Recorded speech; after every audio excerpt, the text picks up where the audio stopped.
Now that we have created the triangle peg as well as created the hole for the triangle peg to fit in the pegboard, we need to open up our assembly file and allow it to update to reflect that hole being put in there. Because if you'll notice on the preview image of my assembly, the triangle peg hole is not showing up yet.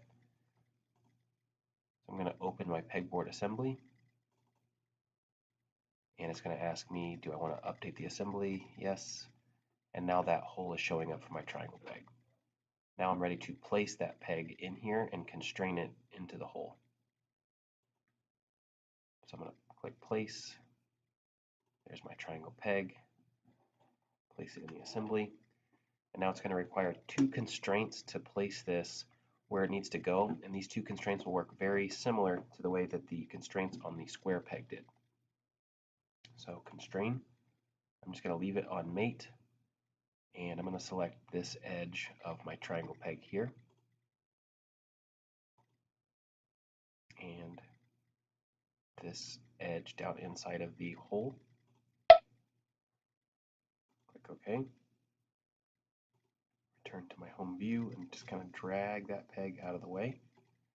So you can see, if I hit the arrow next to triangle peg, I have two surfaces mated together. Now I just need to choose an adjacent surface to mate, and that will stand that triangle peg up the way that it needs to be. So I'm going to click constrain, and I'm going to choose this surface.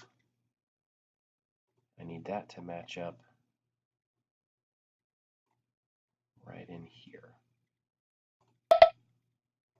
Click OK, and now that triangle peg should just be able to move up and down.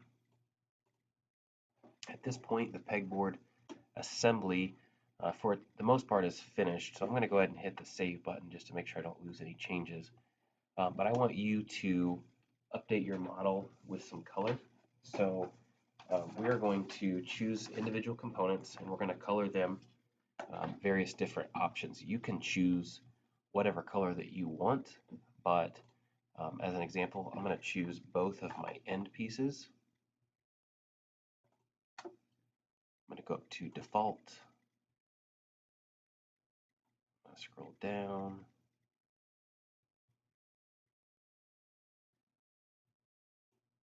And I'm just going to choose green polished.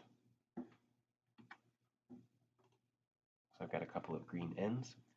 Then I'm going to pick maybe a blue color for my pegboard.